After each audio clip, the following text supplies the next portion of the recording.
और dear family, आज हम मनन करेंगे हबक्कुक 2 अध्याय और उसका 4 वचन पर। आप मेरे साथ पढ़ें। लिखा है, धर्मी अपने विश्वास के द्वारा जीवित रहेगा। इसी बात को आप पढ़िए मेरे साथ। रोमियो 1 अध्याय उसका 17 वचन में लिखा है, क्योंकि उसमें परमेश्वर की धार्मिकता विश्वास से और विश्वास के लिए प्रकट होती है। जैसे लिखा है, विश्वास से धर्मी जन जीवित रहेगा। आइए प्रार्थना करें। होली स्पिरिट, इस वचन पर आप आशीष दो। जो लोग मुझे सुन रहे हैं उनको भलाई, चंगाई, पैसे की आशीष, बरकतें, पवित्रता यीशु नाम में मिले। दुष्टात्मा जाती रहे, बीमारियां जाती रहें। यीशु के लहू में लोग बचाए जाएं, बरकत और हर एक किस्म की उन्नति प्राप्त करें यीशु के नाम से, आमीन। देखिए, वचन बताता है धर्मी जन विश्वास से जीवित रहेगा। अगर आपको किसी की ताकत देखनी है, या फिर ये कहिए कि आपको किसी को अपनी ताकत दिखानी है, तो आप क्या करेंगे? जैसे आप देखिए, अगर कोई देश अपनी ताकत दिखाना चाहता है तो वो अपने हथियारों को दिखाएगा और फिर अपनी सेना को दिखाएगा। इससे पता लगेगा कि वो देश कितना पावरफुल है, कितना शक्तिशाली है। और या फिर किसी आदमी को अगर आपको देखना है तो वो अपने हथियार दिखाएगा, अपना पैसा दिखाएगा, और या फिर अपने भाइयों को गिनवाएगा, या फिर बताएगा कि मेरी पहुंच वहां तक है। तो इससे पता लगता है कि आदमी की ताकत कितनी है ना, उसके अंदर कितनी ताकत है।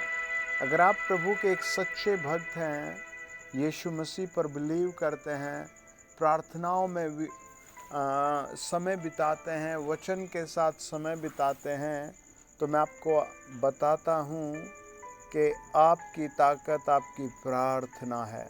हालेलुया। आपकी ताकत आपकी प्रार्थना है।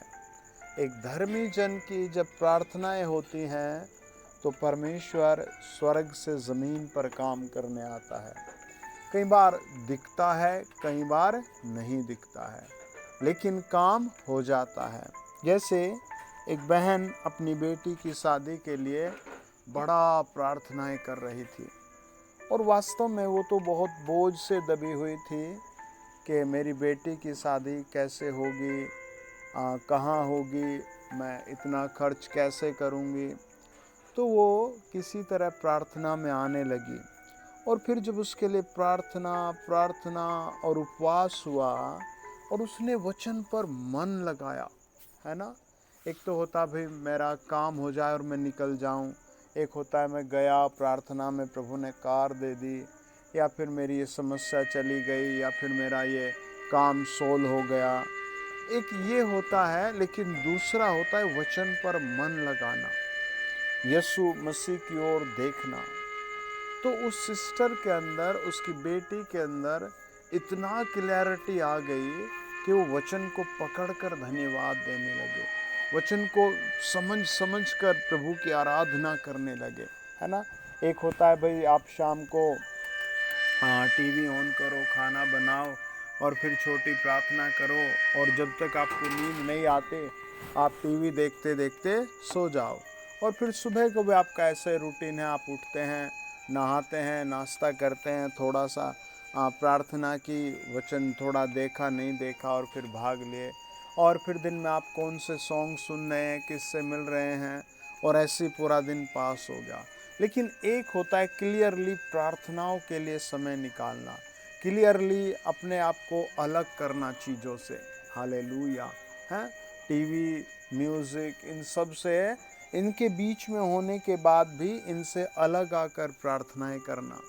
तो उस सिस्टर के अंदर इतनी क्लैरिटी आ गई, और वो फिर बहुत प्रार्थनाओं में जी। और जब उसकी बेटी की शादी हुई तो उसकी बड़ी इच्छा थी ऐसे लड़के से शादी हो कि जो ना शराब पीता हो, ना बीड़ी को कभी छुआ हो, और भी अन्य किस्म के बहुत सारे पापों से अलग हो और प्रभु को मानता हो। तो एक लड़का ऐसा ही प्रभु ने उसको दिया, जो कभी ना तो यीशु मसीह को जानता था और ना उसकी बेटी से मिला था, ना उससे मिला था, लेकिन फिर भी उसको एक ऐसा दास मिला जो प्रभु में बहुत बढ़ता चला गया। आज आपकी नींव प्रार्थना के माध्यम से मजबूत होनी चाहिए। हालेलुया। एक दूसरी चीज़ है, इस दुनिया में सबका एक मन होता है कि हम सेटल हो जाएं। हालेलुया, है ना। सबकी एक इच्छा होती है कि मैं क्या हो जाऊं, सेटल हो जाऊं। और सेटल होने के बाद सबको लगता है भाई हम तो बहुत कुछ हो गए। जैसे गवर्नमेंट जॉब लग जाए तो सेटल हो गए, एक अच्छा बिजनेस चल जाए तो सेटल हो गए। ऐसे कई सारी चीज़ों में आदमी सेटल होने की जिज्ञासा रखता है, ज़रूरत है। और मैं भी चाहता हूँ कि मेरा हर सुनने वाला प्रभु यीशु नाम में सेटल हो। आमीन। लेकिन माय डियर फैमिली, मैं आपको एक और दूसरी चीज़ बताता हूँ। आपका जीवन पावर ऑफ प्रेयर से भरा होना चाहिए। हालेलुया, है ना। किस चीज़ से? Power of prayer.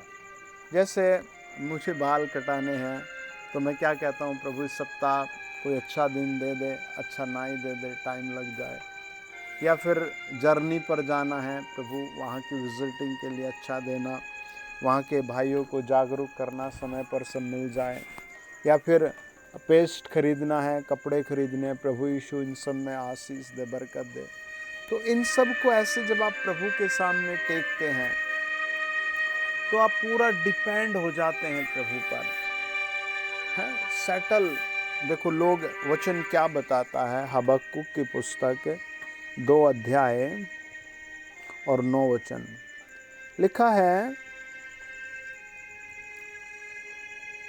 हाय उस पर जो अपने घर के लिए अन्याय के लाभ का लोभी है, ताकि वह अपना घोंसला ऊंचे स्थान में बनाकर विपत्ति से बचे। ये दुनिया की एक चाह है, मैं कैसे भी करके सेटल हो जाऊं और फिर बेस्ट हो जाऊं, विपत्ति से बच जाऊंगा, है ना। ऐसी सबकी चाहत है ना। ऐसा सबका सोचना है, ऐसी सबकी जिज्ञासा है। लेकिन एक धर्मी जन विश्वास से जीता है, प्रार्थनाओं के साथ जीता है, प्रार्थना के भाई बहनों के साथ जीता है।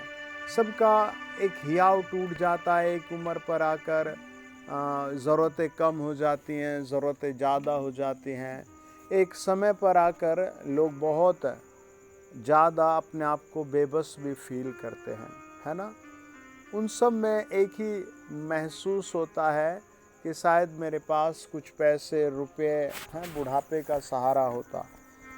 आप इकट्ठा करें, बीमा कराएं, पैसा स्टोर करें, एफडी कराएं, लेकिन उन सब के साथ आप अपने अंदर विश्वास भी पैदा करें, प्रार्थना करने का जज्बा पैदा करें, अपने लिए प्रार्थना कराने का छोटापन अपने अंदर उत्पन्न करें।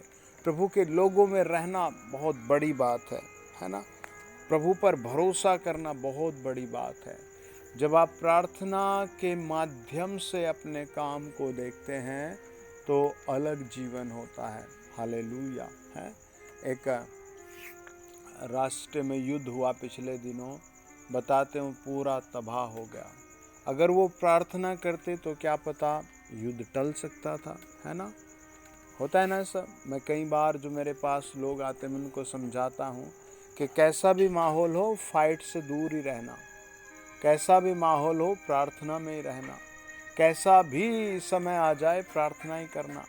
एक भाई अपनी पत्नी के साथ लड़ रहे थे, बहुत गुस्सा हो गए और इतना गुस्सा हो गए कि पत्नी ने उसे धक्का दिया और उसने भी गुस्से में पत्नी को धक्का दे दिया और वो एक दीवार के ट्रायंगल पर लग गई जहाँ पर त्रिकोण होता है और उस बहन का सर बीच से फट गया लगभग ऑपरेशन में 50 से 60 हज़ार रुपये लगे और कई महीने इलाज चलते रहे। बेचारे टुकड़ों के भिखारी हो गए।